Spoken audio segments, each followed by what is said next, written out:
Hello and welcome everyone. Now इस particular video में हम डिस्कस करेंगे कि आप में से जितने भी JKPSC 10+2 लेक्चरर के एस्पायरेंट्स के कुछ बेसिक डाउट्स हैं दैट इज रिगार्डिंग कि क्या इस बार के JKPSC 10+2 लेक्चरर के रिटन एग्ज़ाम में जीके के क्वेश्चंस भी पूछे जाएंगे एंड अब लास्ट 40 डेज़ की कि वुल्फ हंट स्ट्रैटेजी कैसे फॉलो करनी है सो दैट आप अदर से आगे रहे इस रेस में। And also free full length standard 8 to 10 mock test free में प्रैक्टिस कहाँ से कर सकते हैं। एंड आल्सो क्या ध्रुव राठी का जो न्यू स्टार्टअप है दैट इज़ AI फिस्टा, क्या वहाँ से आप JKPSC 10+2 लेक्चरर के standard full length mock test निकाल सकते हैं। एंड आल्सो अभी जो एनजाइटी और जो एक फॉरगेटिंग का इशू है या डर लग रहा है कि क्या हम इस एग्ज़ाम को क्वालिफाई कर पाएंगे एंड क्या MCQs हमसे सॉल्व हो पाएंगे एंड ऑल, तो इन सब से कैसे ओवरकम करना है एंड अपने माइंड को रिलैक्स एंड काम कैसे रखना है इस स्टेज में। नाउ अब जो आपका पहला बेसिक क्वेश्चन है दैट इज़ कि क्या इस साल के JKPSC 10+2 लेक्चरर के रिटन एग्ज़ाम में जीके के क्वेश्चंस भी आएंगे? तो एज सच कुछ नहीं है, बस जो भी आपके सिलेबस में टॉपिक्स हैं, जो आपके पर्टिकुलर सब्जेक्ट के टॉपिक्स हैं आपके सिलेबस में, बस उसी से रिलेटेड वहीं से 100 क्वेश्चंस फ्रेम किए जाएंगे और आपका जो पेपर है उसको डिज़ाइन किया जाएगा। तो जो आपके सिलेबस में टॉपिक्स है बस वहीं से क्वेश्चंस पूछे जाएंगे, उसके बियॉन्ड कुछ नहीं पूछा जाएगा। नाउ अब आप में से जो भी बच्चे सिलेबस में जो टॉपिक्स है उनके बेसिक्स को अच्छे से क्लियर कर रहे हैं एंड साइड में टॉपिक वाइज MCQs भी सॉल्व कर रहे हैं and full length mock tests भी अभी लगाएंगे, तो उनकी सिलेक्शन 100% होगी। And also let me tell you one thing कि आपने जिस भी पर्टिकुलर सब्जेक्ट में अप्लाई किया है और ये JKPSC 10+2 लेक्चरर का एग्ज़ाम देने जा रहे हो, आपको अपने माइंड में अपने ब्रेन में एक थॉट फीड करना है कि ये सब्जेक्ट आपके लिए नया नहीं है। It is about revisiting an old battlefield where you have already fought 3 times, यानी आपने ऑलरेडी 3 स्टेजेस में अपनी लाइफ में पढ़ा है ये सब्जेक्ट एंड इनफैक्ट क्वालिफाई भी किया है। पहले क्लास 12th में आपने इस सब्जेक्ट के बेसिक समझे थे, देन ग्रेजुएशन में आपने इस सब्जेक्ट के कंसेप्ट्स को और डीपली समझा था एंड थर्ड मास्टर्स में जब आप आए थे आपने और डीपली अंडरस्टूड किए थे concepts and you mastered this subject. Because जब आप ये पॉजिटिव थाट अपने ब्रेन को दोगे ना इस स्टेज में, तो इट विल रियली वर्क। इसके बहुत बेनिफिट्स है। It will help you to reduce your anxiety, boost your confidence and it will also help you to improve your memory recall.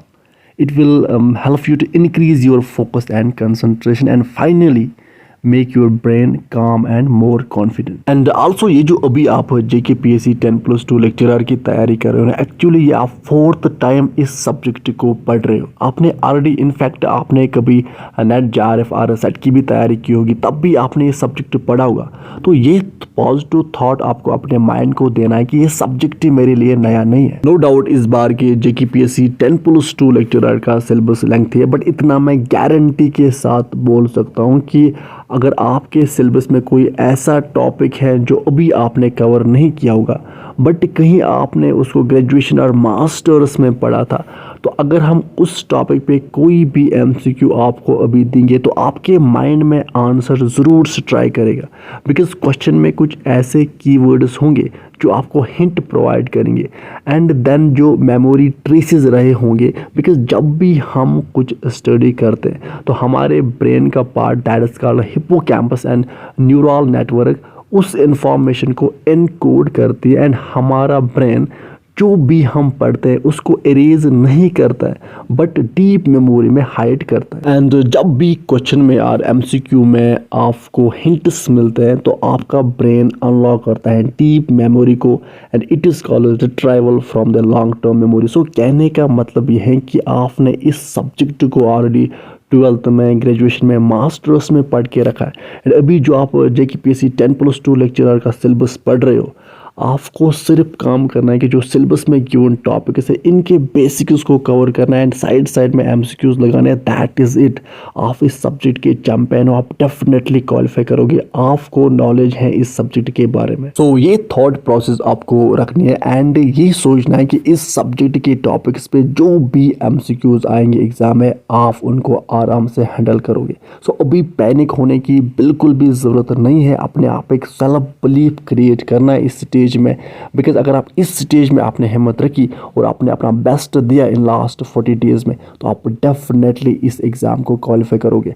सो अब आपने जो 70 और 80% सिलेबस कवर किया है, जो टॉपिक्स कवर किए उनको आप कंटिन्यूसली शॉर्ट नोट्स आपने बनाए होंगे, कंटिन्यूसली रिवाइज करो एंड आल्सो साइड साइड में एमसीक्यूज लगाओ एंड जो टॉपिक्स आपने कवर नहीं किए हैं, जो अनटचड टॉपिक्स है जिनको आपने टच नहीं किया अभी, उनके बेसिक कंसेप्ट को अच्छे से क्लियर करो एंड देन अपने आप पे सेल्फ बिलीफ रखो, आप डेफिनेटली क्वालिफाई करोगे। नाउ अब नेक्स्ट वीडियो में हम आपको बताएंगे लास्ट 40 डेज एक वुल्फ हंट स्ट्रैटेजी कैसी होनी चाहिए and full length mock tests आपको कैसे एटलीस्ट 8 से 10 मॉक टेस्ट्स फुल लेंथ आपको कैसे प्रैक्टिस करना है, कहाँ से प्रैक्टिस करना है एंड वो स्टैंडर्ड टाइप के मॉक टेस्ट्स आपको लगाने एंड अपनी प्रिपरेशन को और स्ट्रॉन्ग बनाने के लिए।